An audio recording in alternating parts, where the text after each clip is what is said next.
Welcome to the second episode in a Legendarium series about the fall of the Eastern Roman Empire. This episode is called Snuffing Out the Flame. We'll talk about how by 1453 the East Roman Empire was largely doomed, but still fought a valiant battle against the rising Ottoman Turkish Empire.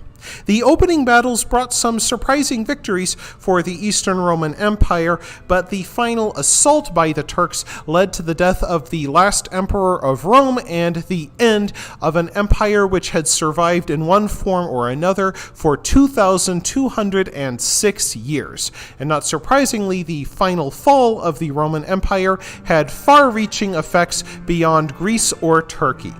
By the 1440s, the East Roman Empire had shrunk from a great nation which dominated the Mediterranean to the city of Constantinople and a few fly specks on the map, mostly around the Black Sea and southern Greece. Unable to resist the Ottomans, the East Romans begged the Pope to start a new crusade, which ended in a crushing defeat. Sultan Mehmed II died before he could finish the conquest of Constantinople, and that task fell to his son Mehmed II. For the Turks, taking Constantinople meant crushing an ancient center of Christianity and gaining the prestige of ruling from the last center of Roman power. The thankless task of defending this shrunken empire went to Emperor Constantine XI, who took the throne after the death of his elder brother John in 1449. Much of Emperor Constantine's reign was spent trying to persuade the Pope and European kings to support another crusade.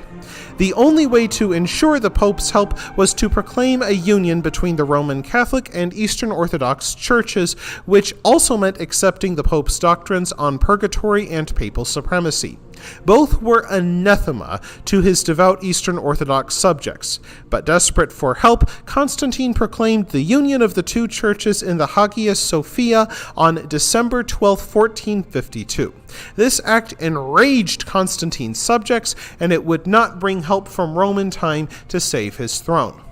After taking power in 1451, Sultan Mehmed II built extended and occupied fortresses along the Bosporus, the narrow strait between the Black Sea and the Sea of Marmara, as steps towards seizing Constantinople. Nonetheless, Mehmed II still faced many obstacles. Constantinople's stone walls had stood since the reign of Emperor Theodosius, more than 1,000 years before. They extended across the peninsula occupied by Constantinople to the Sea of Marmara and the Golden Horn.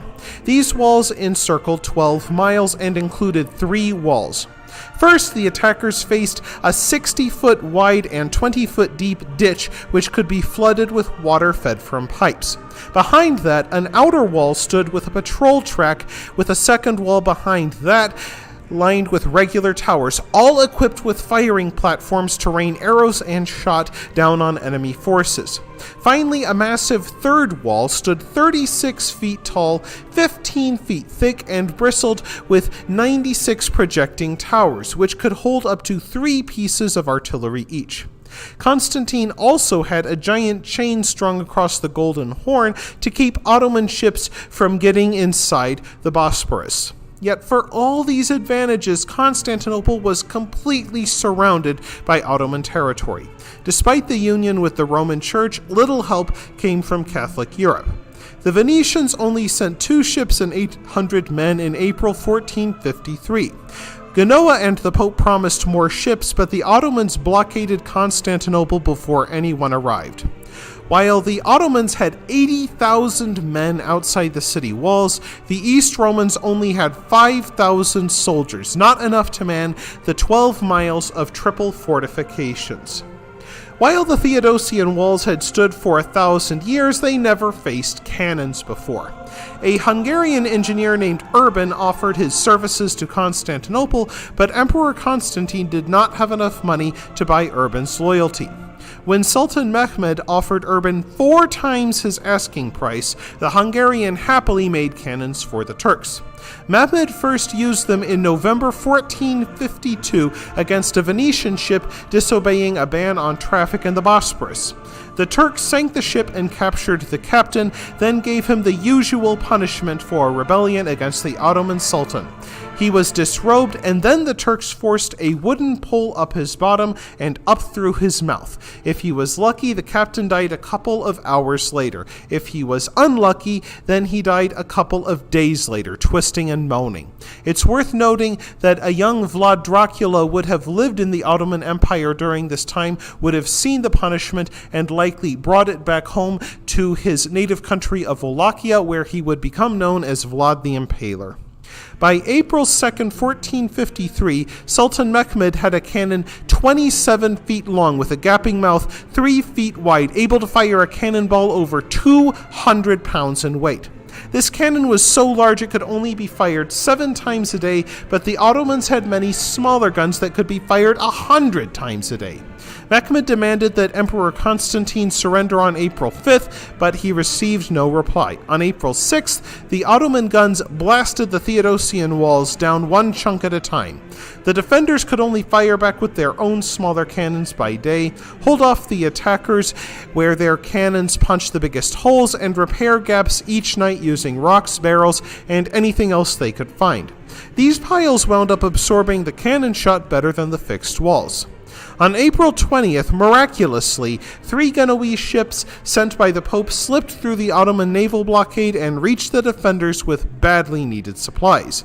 Mehmed ordered that several ships be rolled across Galatia on greased logs 2 days later. These ships were then refloated in the Golden Horn behind the giant chain strung up by the East Romans. Constantinople had to move men to the Golden Horn walls, which weakened the landward defenses. Yet the walls still held, for now. In a change of strategy, Mehmed ordered his men to dig tunnels beneath the Roman walls to collapse them. These attempts were led by Zaganos Pasha and his Serbian sappers. Anticipating this approach, the Roman engineer Johannes Grant led a vigorous counter-mining effort which caught the first Ottoman mine on May 18th. Other mines were stopped on May 21st and 23rd, and on the latter day, 2 Turkish officers were captured by the Romans, and under torture, they revealed the location of the remaining mines, all destroyed on May 25th. Yet the very next day, May 26th, a thick, unexpected fog blanketed Constantinople. Many believed that the fog masked the departure of the Holy Spirit from the Hagia Sophia, and the population braced for the city's fall. That day, Sultan Mehmed learned his subjects in Turkey, unhappy at the high taxes he raised to finance the war against Constantinople, had begun revolting. Mehmed offered Constantine a bargain. If he paid tribute, the Sultan would withdraw. For reasons we don't know, perhaps pride, perhaps believing it was better to die fighting than live as the Sultan's lackey, Emperor Constantine XI refused. Sultan Mehmed in turn ordered a final assault on the city. After a cannon barrage, he sent 2 waves of conscripts and then a 3rd wave of his elite janissaries, Christian boys taken from home at a young age and raised to be Muslim soldiers. By the time the janissaries hit, Emperor Constantine was reduced to using women and children to hold the walls. Perhaps because of that, someone left the Kirkoporta gate in the land walls open. The janissaries streamed through it. After hurrying through, the janissaries opened the main gate and allowed the rest of Mehmed's army inside. Emperor Constantine XI took off his imperial robes and regalia so that his body would not become an Ottoman trophy. Constantine leaped into the fray at the gate of St. Romanus, brandishing his sword, fighting side by side with common soldiers. The odds were hopeless, but Constantine wanted to die fighting, which he did. Most likely he was buried in a mass grave with his men. However, legends soon grew up about how he may have died, or even if he died. Turkish storytellers claimed that Constantine fled to a boat, but was captured and beheaded. Some Italian tale-tellers claimed that Emperor Constantine and his family escaped and kept the imperial line alive in Rome. However, the most fantastic tale claimed that Emperor Constantine XI was magically encased in marble and hidden beneath the city by angels. There, the last Roman emperor would sleep until he was awoken to free his subjects from Turkish rule. This story became especially popular during the 1820s when the Greeks revolted against over 300 years of Turkish rule, and this story became part of Greece's national liberation myth. However, there would be no liberation for the thousands of Christians still in Constantinople.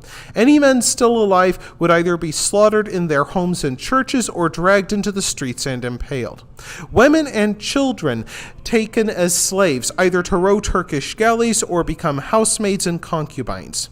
Saints' altars were torn apart in search of gold and jewels. Priests' garments, embroidered with gold and set with pearls, were thrown into the fire to remove precious stones. Christian books were flung into flames. One group of Romans who sought refuge in a church were slaughtered as the priest said Mass. According to a local legend, the priest was preserved in a marble tomb and would awaken to resume saying Mass once the city was freed from Turkish rule.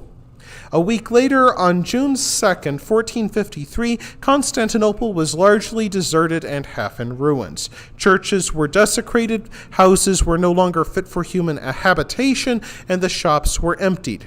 The storied Hagia Sophia Church was remade as a mosque. A center of Christian power and culture, a bulwark against Turkish expansion for 1,000 years, became the capital of a Muslim sultanate. The East Roman holding in Greece, the Despotate of Morea, survived for another 7 years after Constantinople, ruled by brothers of the late Emperor Demetrios and Tommaso Palaiologos. In 1460, they faced a revolt by their overtaxed Greek subjects, and when this prevented them from paying their yearly tribute to the Sultan, Mehmed invaded and conquered Morea on May 1460.